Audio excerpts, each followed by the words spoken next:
We are back, we are back, we are back, and you are tuned in to Soul Perspectives here on CKUT 90.3 FM. My name is Kim Dominique Ferguson. I'm in studios with Renee Jordan. and we are talking to Essence Revealed all the way from New York City.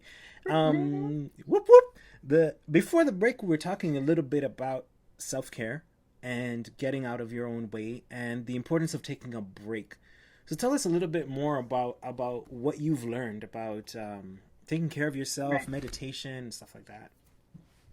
So, I think that there is often the missing piece when people say, you can manifest what you want, what you think is what comes in. There's a little bit more to it than that, and I feel like it's about tapping into the frequency of the energy of that. Because let's say I want, $50,000. My mind is gonna immediately start telling me potentially. Um, all the reasons why it can't happen, all the ways in which there's nothing that could bring that to fruition in my life, all the ways in which, as opposed to saying, you know what, just as an experiment, let me not worry about money. Let me meditate on the feeling and the experience and the emotions and what would life feel like if I had this in my bank account? What would that feel like in my body? What would that feel like in my mind? What would I not worry about? What kind of ease would I move through the day with? And Because the is fact that of what being, you do in your morning meditation?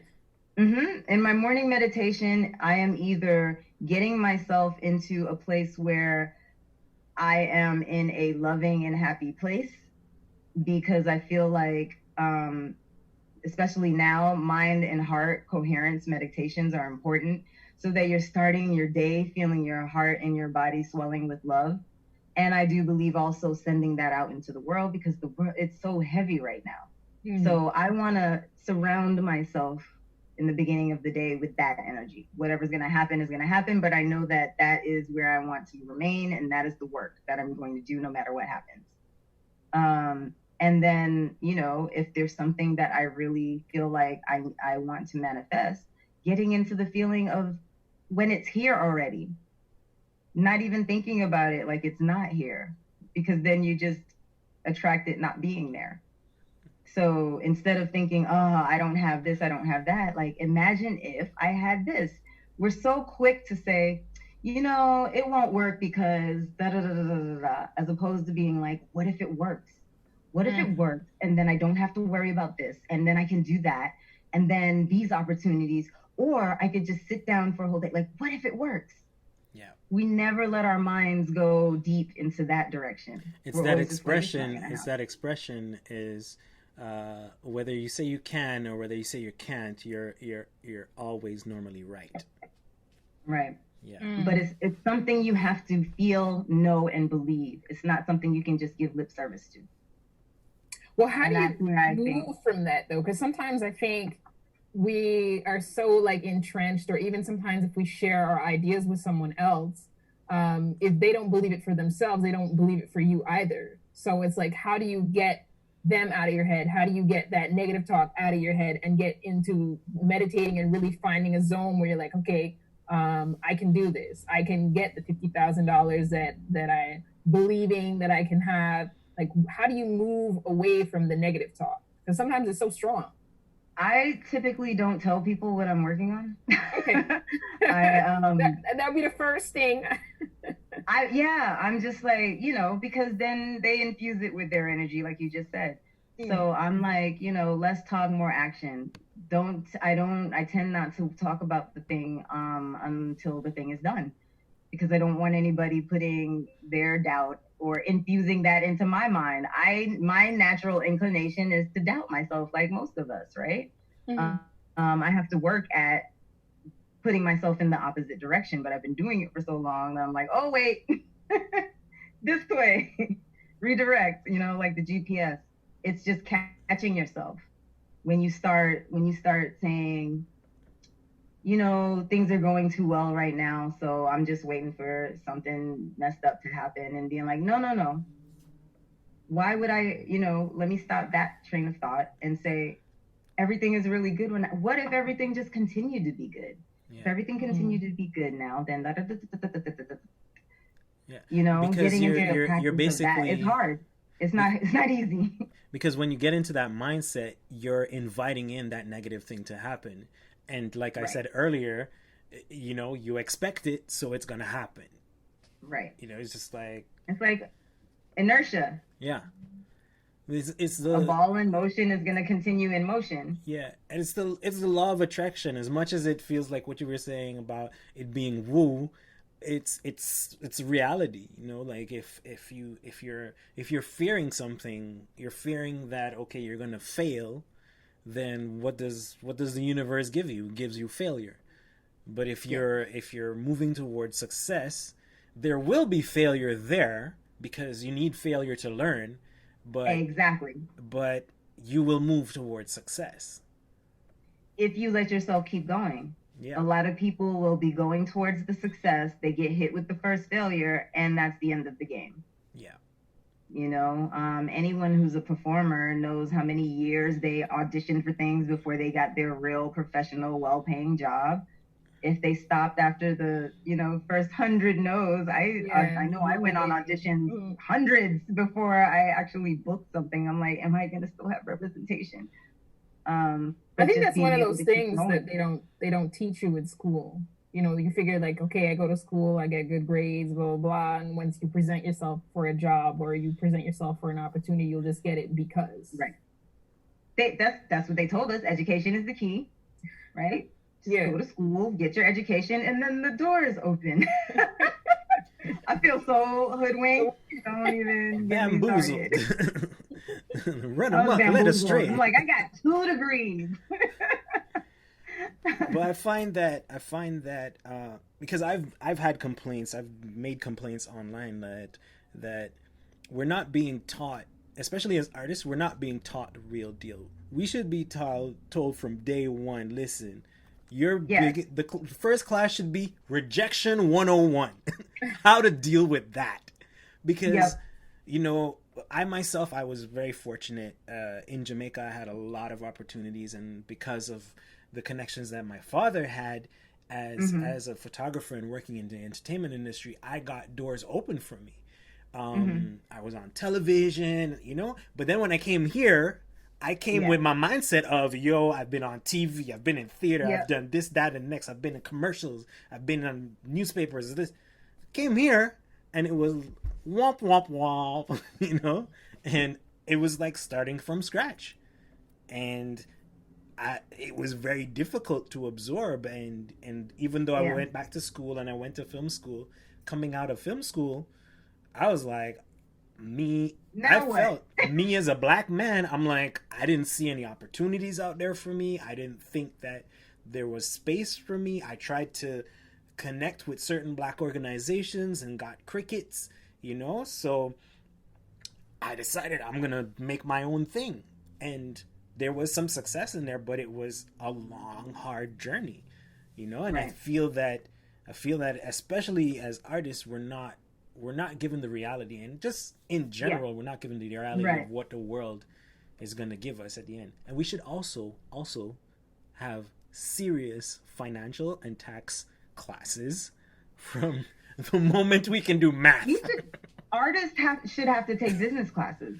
Yeah. How do you run yourself like an office? How do you run your office as a painter, as an actor, as a dancer? What are the day-to-day activities for you to run your office so that you keep work in the pipeline? Yeah. They don't teach us that. They're like, you want to make sure that your arm is raised like this. Or you want to make sure you're authentic. Your foot is pointed into a jeté. Yeah. Proper arches. Like, no. That's not real. Like, we need to know that. But we also need to know how to create those opportunities. How do you, if I wasn't a dancer, right? They don't tell you to get a parallel career. They tell you to get a side job. No, really, quite honestly, you should have a parallel career. Yeah. I was able to not book hundreds and hundreds and hundreds of auditions because I was dancing. And now I earn residual income from all those years of being able to fail because I had income coming in. If you could go into that parallel career a little bit. Yeah, what is a parallel career? Right. So I've met a guy on a set once, a commercial set, and he was a lawyer. And that was my original thing. I don't know, when I was a kid, I was like, I'm going to be a lawyer. I ended up not doing that. And this was someone who he became a lawyer, and he was also an actor. So, but he was able to use his law degree to leverage being able to do legal work for $50, $60, $75 an hour. So when he's walking into an audition room, he's not stressed out about having to get this job to pay his bills. Right. Because he has a career where he's making an income where his art doesn't have to right now pay his bills.